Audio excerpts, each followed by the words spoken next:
jam 6 sampai jam 11 ya. Jam 6 sampai 11 itulah kenapa dia mencari nektar, mencari makanan itu di pagi hari.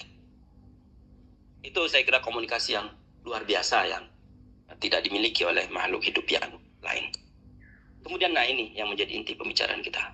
Lebah menghasilkan madu yang bermanfaat bagi manusia karena dalam ada ayat 2 surat An-Nahl tadi, Bismillahirrahmanirrahim, summa kulli min kulli samarati fasluki subula rabbiki dzulula yahruju min butuniha wa syarabun mukhtalifun alwanuhu fihi shifaa'un linnas inna dzalika laayatal liqaumi yatafakkarun. Kemudian makanlah wahai lebah dari segala macam buah-buahan.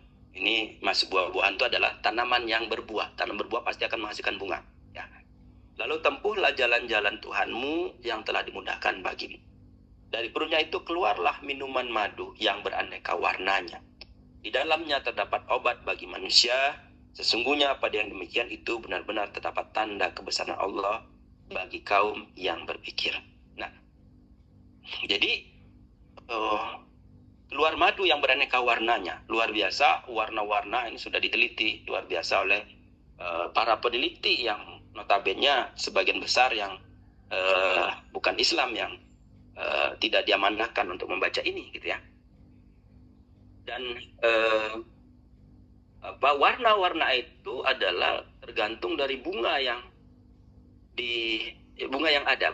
digunakan ya untuk sebagai sumber makanan.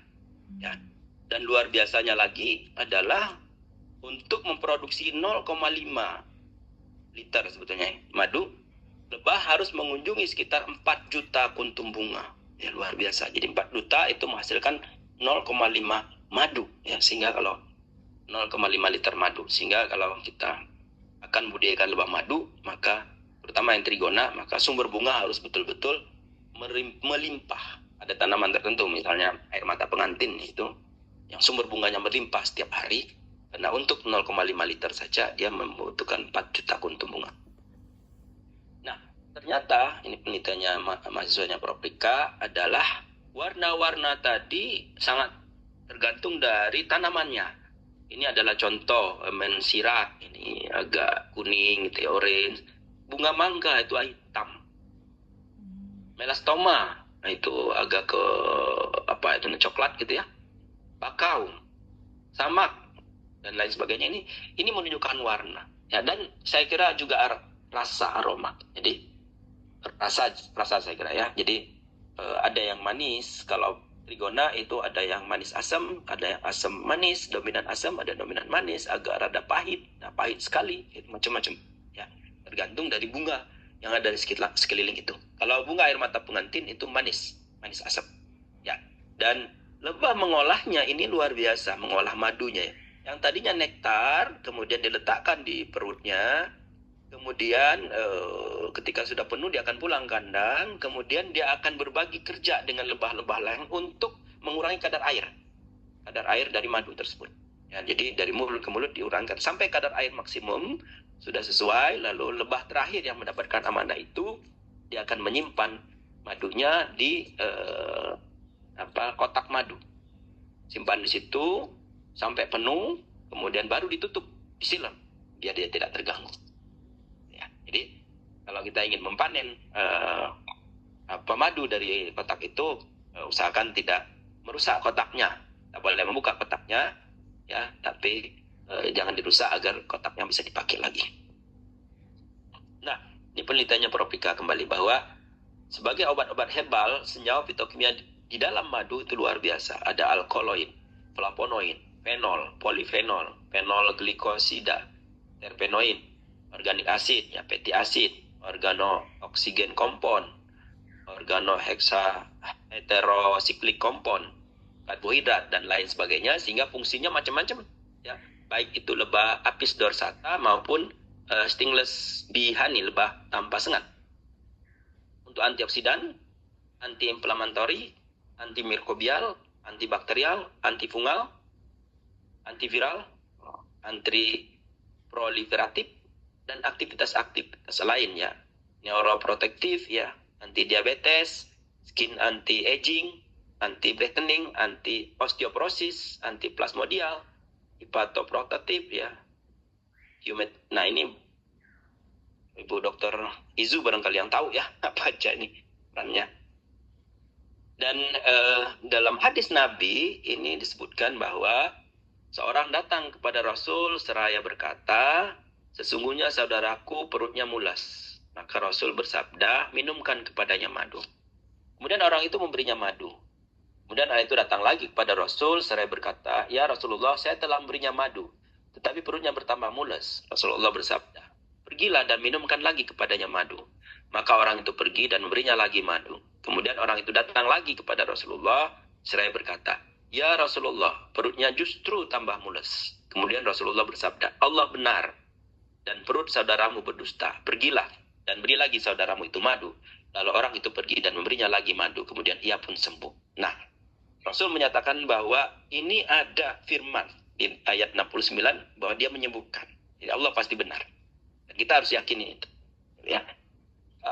Hadis ini telah saya baca beberapa tesis, ya, tulisan bahwa kesahihannya sudah terbukti kesahihannya, ya, riwayat Bukhari dan Muslim. Ya. Nah, kemudian hadis yang lain itu disebutkan bahwa obat itu ada 3 macam. Mengeluarkan darah dengan bekam, minum madu, dan membakar kulit dengan api atau besi panas. Dan aku melarang umatku membakar kulit, sehingga nanti pengobatan adalah minum madu dan bekam. Riwayat Bukhari dan Muslim. Bapak Ibu sekalian, dengan demikian maka madu itu sungguh, ya, mampu untuk menyembuhkan berbagai penyakit. Dan ini yang tema kita hari ini. Jadi menjaga kesehatan selama berpuasa. Apa saja?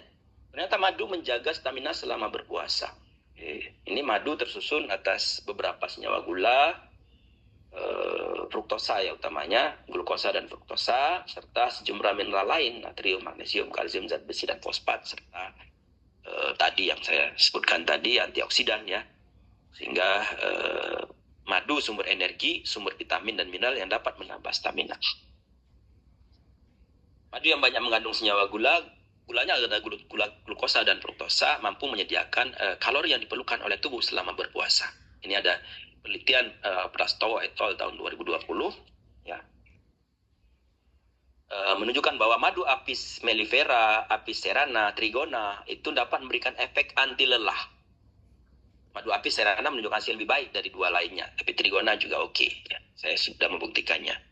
Nah, jadi dengan mengkonsumsi 1-2 sendok saat sahur dan berbuka dapat dicampur air, maka puasa kita seharian akan tetap berstamina.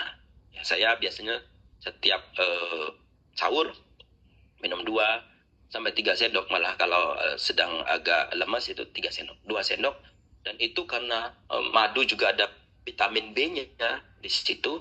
Itu luar biasa, ya. Jadi nggak ngantuk, ya, nggak capek begitu, ya, melakukan aktivitas. Kemudian juga ditutup dengan saat berbuka itu madu minum 2 sendok, ya. Itu juga melindungi perut, ya, dari mules, melindungi perut dari GERD, ya, jadi kalau saya biasanya kalau makan cabai, meskipun saya penelitian cabai-cabean gitu, ya, cabai terlalu pedas itu mulai asam lambung naik kalau habis makan sambal yang pedas.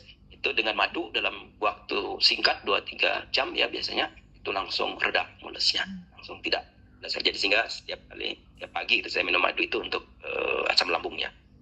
Yang kedua, itu madu menstabilkan gula darah. Ini ada beberapa penelitian, ada tesis Laude Yusran Onta dari Unhas 2024 bahwa madu hutan dan madu trigona ini menunjukkan bahwa itu ada kelompok madu apis, ya, dengan madu trigona, madu yang tanpa sengat, dapat membantu penderita diabetes mellitus tipe 2 dalam mengelola gula darahnya sebagai pengobatan alternatif.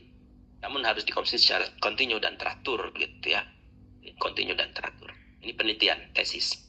Dan penelitian yang lain adalah penelitian Febrianti 2020 menunjukkan bahwa semua jenis madu ini mencoba 3 madu hutan, madu kelulut, madu ternak. Madu ternak di sini adalah madu apis, ya, madu kelompok madu hutan juga sesungguhnya tapi bisa diternakkan, dapat menurunkan kadar gula darah karena gula yang ada adalah fruktosa dan glukosa. Yang ketiga yang utama juga bagi kita yang berpuasa yang suka berbuka dengan gorengan, dengan yang minyak-minyak, madu menurunkan trigliserida. Ya.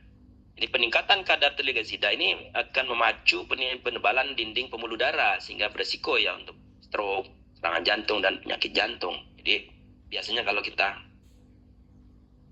general check up itu yang dilihat adalah kolesterol, trigliseridanya seperti apa, ya, apalagi sudah di atas 50 tahun gitu ya. Nah, trigliserida itu banyak terdapat pada makanan yang sering kita makan sehari-hari ya. Biasanya menu berbuka puasa itu kalau dengan gorengan itu enak gitu ya. Tapi meskipun harus dihindari gitu ya. Nah, ini penelitian Lubis ya tahun 2018 bahwa kadar kolesterol total dan trigliserida yang tinggi. Jadi tikus itu diberi sesuatu tua kalau dalam penelitian ini agar kolesterol totalnya tinggi gitu ya. Kemudian turun ya setelah diberi madu ya. Jadi kolesterol total dan trigliserida yang tinggi itu akan turun setelah diberi madu pada tikus. Banyak penelitian-penelitian lain ya, studi yang dipublikasikan Journal of Evidence-Based Integrative Medicine pada Oktober 2022 juga menunjukkan efek madu alami dalam menurunkan trigliserida yang tinggi. Kenapa? Karena ada senyawa yang mirip dengan niacin atau vitamin B dalam madu, ini berperan menurunkan trigliserida tinggi. Kemudian selain itu juga madu bisa meningkatkan respon insulin yang dapat membantu mengurangi kadar trigliserida dalam gula darah. Mohon Bu Dr. Izu koreksi kalau ada yang salah. Yang keempat, madu menurunkan asam lambung. Nah, gejala asam lambung atau GERD bisa muncul ketika cairan asam lambung naik kerongkongan dan menyebabkan iritasi, terutama kalau sahur itu makan yang ada perangsang asam lambung meningkat. Ini harus segera dicegah karena siang tidak bisa kita makan kan ya. Maka setelah makan sahur itu bisa minum madu, terutama adalah madu trigona ya. Saya sudah membuktikan madu trigona, madu tanpa sengat itu dapat menetralkan asam lambung berlebih. Saya sudah buktikan sekali lagi ya. Antioksidan dalam madu bekerja sebagai penangkal radikal bebas yang dapat mencegah kerusakan sel di saluran pencernaan. Ya, manfaat madu juga dapat mengatasi berbagai masalah pencernaan lainnya seperti diare, gastroenteritis, dan sembelit. Ini penelitian Goslinski 2023, orang luar ya, Eropa, menunjukkan madu dapat mengobati penyakit yang asam lambung. Yang Bapak Ibu sekalian, di Eropa, di Perancis ini aktif sekali meneliti itu, berkolaborasi dengan Bu Rika Rafiuddin saya waktu Perancis 2 tahun yang lalu. Mereka mempresentasikan bagaimana penelitian mereka tentang lebah yang bekerja sama dengan Indonesia. Nah, gitu ya. Alhamdulillah ada peneliti dari Indonesia yang juga terlibat di situ. Itu tentang bagaimana saya kira banyak lagi manfaat-manfaat lain yang perlu kita explore di jurnal-jurnal, perlu kita cari jurnal-jurnal ini yang sempat saya cari yang berhubungan dengan puasa. Lalu ini hobi saya memelihara lebah ya, Heterotrigona itama di pekarangan. Lebah itama ya. Lebah yang produktif, trigona maksudnya, Heterotrigona, jangan sampai salah. Heterotrigona itama. Trigona macam-macam. Tadi ada 500 spesies, ada Lepiceps ya. Lepiceps itu bagus untuk penyerbukan, tapi tidak produktif.